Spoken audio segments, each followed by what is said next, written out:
오늘 또 그대의 최고의 날입니다. 임은미 선교사 묵상입니다. 2025년 12월 2일 화요일 최고의 날. 주님, 제가 받은 죄의 탕감이 너무나 커서 이를 어찌해야 하는지요. 누가복음 7장. 나는 매일 내 멘티들이 글로 쓰는 묵상글을 카톡으로 받는다. 가끔 그 멘티들의 묵상을 내 묵상에 공유할 때가 있다.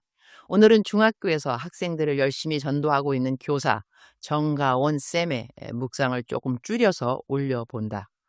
가온 멘티는 중학교에서 영어를 가르친다. 월요일은 가온 쌤이 방과 후에 학생들에게 성경 공부를 가르쳐 주는 날이다. 아래는 가온 쌤의 묵상 제가 줄여본 것입니다. 월요일은 일어나면서부터 눌리는 느낌으로 하루를 시작한다. 처음부터 지금까지 수년 동안 항상 그랬다. 긴장감도 아니고 영적으로 눌리는 것도 아닌데 눈 뜨는 순간부터 나를 누르는 기운이 느껴지고 그냥 전쟁 모드가 된다. 수업도 1, 2, 4, 5 교시가 있고 6교시는 준비하러 올라가니 정말 바쁘다. 오늘은 어제부터 좋지 않던 목 상태가 더 안 좋았다. 월요일에는 일부러 수업 파트를 여유 있게 조정해 놓기도 하는데 오늘은 시험 전주라 진도를 더 못 나가서 문법 파트를 해야 하고 목을 많이 써야 하는 수업이라 쉽지 않았다. 목이 아프니 수업이 더 어려웠다. 동아리 시간에는 찬양도 해야 하고 메시지도 전해야 하는데 목이 잘 버텨줘야 할 텐데 하는 생각이 들었다. 쉬는 시간마다 아이들을 신방하러 가야 하는데 내가 그 자리로 가도 아이들이 꼭 있는 것이 아니라서 헛걸음을 할 때도 있고 다시 가야 할 때도 있다. 몇 분 동안 최대한 많은 아이들을 보고 다시 수업에 들어가야 하니 나로서는 초단위로 움직이는 분주한 순간들이다. 그런데 오늘은 그 분주한 틈틈이 아이들을 만나러 가는 길에 나를 붙들어 세우는 사람들이 3번이나 있었다. 시간은 없고 마음은 분주하고 조금만 더 늦으면 종이 칠 것 같고 더 많은 아이들에게 눈도장을 찍어야 하는데 별로 중요하지 않은 질문들로 나를 붙드는 사람들이 있었다. 그 일이 오늘 3번이나 이어졌다. 중간 생략합니다. 오늘 또 남은 간식인 도넛을 들고 운동장에 나가서 1학년 남학생들을 만났다. 오기로 했지만 축구부 선생님께 붙들렸다는 누구가 놀고 있기에 다음 주에는 꼭 오겠다는 약속을 받고 도넛을 줬다. 그 옆에는 처음 보는 새 얼굴 2명이 있었다. 좀 치사하지만 다음 주에 오면 너희도 줄게 라고 말했다. 그랬더니 눈앞에 도넛에 영혼이라도 팔 것 같은 아이들.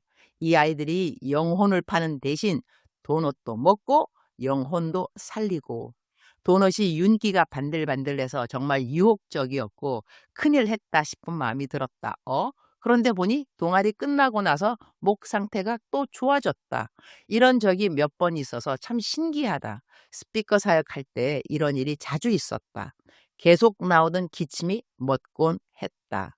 지난주 목요일 10명의 아이들에게 복음을 전하던 날도 점심부터 기침이 계속 나다가 복음을 전하는 순간부터 기침이 뚝 멎었다. 중간 생략합니다. 이번 여름방학 너무 힘들어서 기도원에서 돌파하던 날 주님께 철장 권세를 달라고 기도했다. 울컥하네요.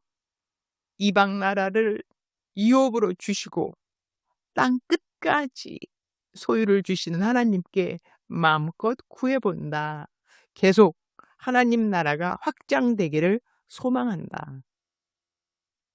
여기까지가 제 멘트의 묵상이었고요. 차세대에 복음을 전하는 일에 최선을 다하는 가온쌤이 항상 원하는 것은 기도로 도와달라는 것이다. 나는 가끔 가온 멘티가 학교 복음 사역에 정말 수고한다고 선물을 보낼 때가 있는데 가온쌤은 항상 이렇게 말한다. 멘토님, 저 선물 안 주셔도 되는데요. 기도 좀 많이 해주세요. 저는 정말 많은 기도가 필요해요. 나는 가온쌤이 얼마나 많은 사람들의 기도를 필요로 하고 또 얼마나 간절히 원하는지를 잘 안다. 그래서 오늘 가온쌤이 학교에서 하고 있는 전도 일지 한 편을 내 묵상에 올렸다. 이러면 이 글을 읽는 분들이 단 한마디라도 가온쌤의 학원 복음 사역을 위해 기도를 해주실 것이니까 말이다. 오늘 계속 울컥하네요. 우리말 성경 누가복음 7장 41절. 어떤 채권자에게 빚을 진 두 사람이 있었다. 한 사람은 500데나리온을 또 한 사람은 50데나리온을 빚졌다. 두 사람 다 빚 갚을 돈이 없어 채권자가 두 사람의 빚을 모두 없애주었다. 그러면 두 사람 중 누가 그 채권자를 더 사랑하겠느냐? 시몬이 대답했습니다. 더 많은 빚을 면제받은 사람이라고 생각합니다. 예수께서 말씀하셨습니다. 내 판단이 옳다. 그러고 나서 예수께서는 그 여인을 돌아보고 시몬에게 말씀하셨습니다. 이 여인이 보이느냐? 내가 너 집에 들어왔을 때 너는 내게 발 씻을 물도 주지 않았다. 그러나 이 여인은 자신의 눈물로 내 발을 적시고 자신의 머리카락으로 닦아주었다. 너는 내게 입 맞추지 않았지만 이 여인은 내가 들어왔을 때부터 계속 내 발에 입 맞추고 있다. 너는 내 머리에 기름을 부어주지 않았지만 이 여인은 내 발에 향유를 부어주었다. 그러므로 내가 너에게 말한다. 이 여인은 많은 죄를 용서받았다. 그것은 이 여인이 나를 많이 사랑했기 때문이다. 그러나 적게 용서받은 사람은 적게 사랑한다. 나는 이 말씀을 읽으면서 요즘 내 신앙생활을 돌아보게 된다. 나는 아프리카 케냐 선교사인데 한국에 나오면 선교지에 있을 때보다 더 바쁘고 더 많은 일을 하고 있는 것 같다.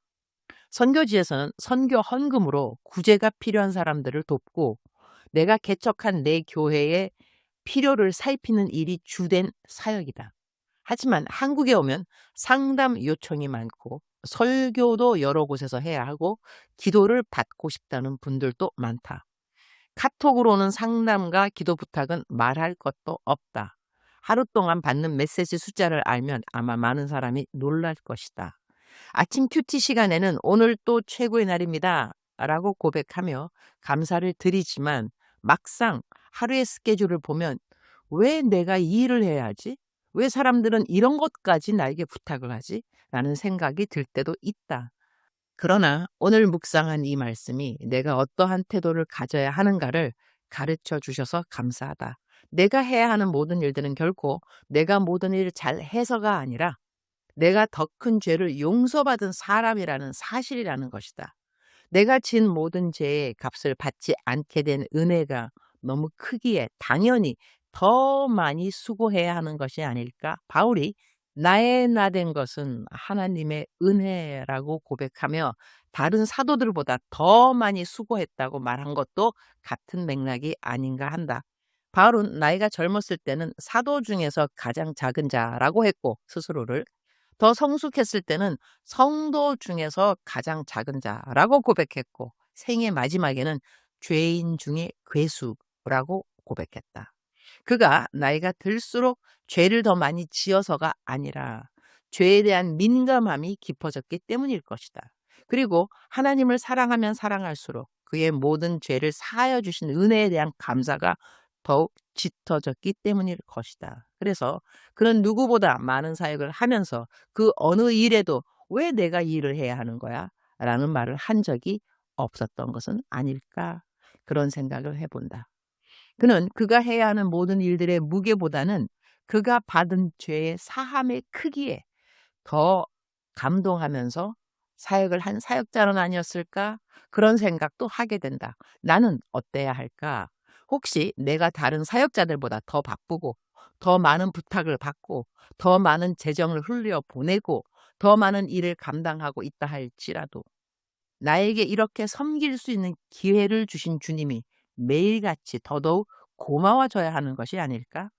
탕감받은 죄가 많기에 자연스럽게 하나님을 더 사랑하는 자의 자리에 서게 된다는 오늘 말씀을 마음에 담는다. 주님, 오늘 또 최고의 날입니다.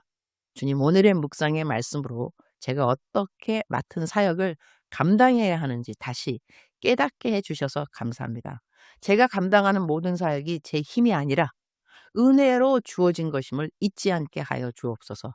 더 많은 것을 용서받은 자가 더 많이 사랑하게 된다는 이 말씀처럼 저도 받은 은혜를 기억하며 더더욱 모든 사역을 기쁨으로 섬기게 하옵소서. 오늘은 번개탄 TV에서 청년세대 믿음의 도전의 프로그램으로 장재기 목사님과 임우현 목사님과 함께 요즘 청년들이 고민하는 일들에 대한 질문에 답하는 시간을 갖게 될 때 성령님의 지혜를 주시고 모든 질문에 성경적인 해답을 명확하게 제시할 수 있는 시간이 되기를 기도드립니다. 주님 사랑합니다. 주님 감사합니다.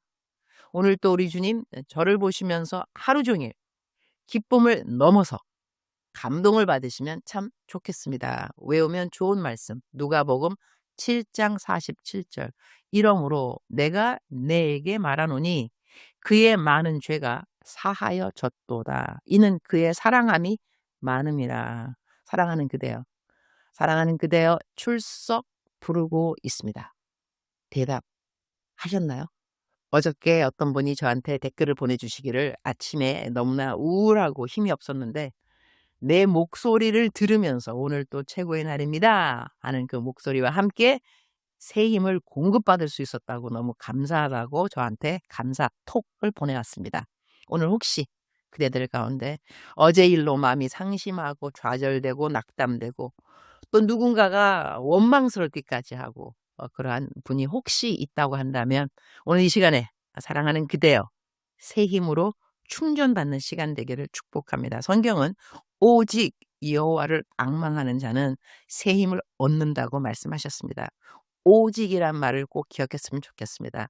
이것저것 저것 이것이 아니라 오직 여호와만 앙망하는 자, 그런 자에게 하나님이 약속의 말씀은 새 힘의 공급이라는 것입니다. 사랑하는 그대여 힘이 되시는지요? 지치셨는지요? 낙담이 되셨는지요? 하나님만 오직 여호와만 앙망하는 그대의 오늘 하루 축복합니다. 사랑하는 그대여 사랑합니다. 사랑하는 그대여 축복합니다. 오늘 또 그대의 최고의 날입니다.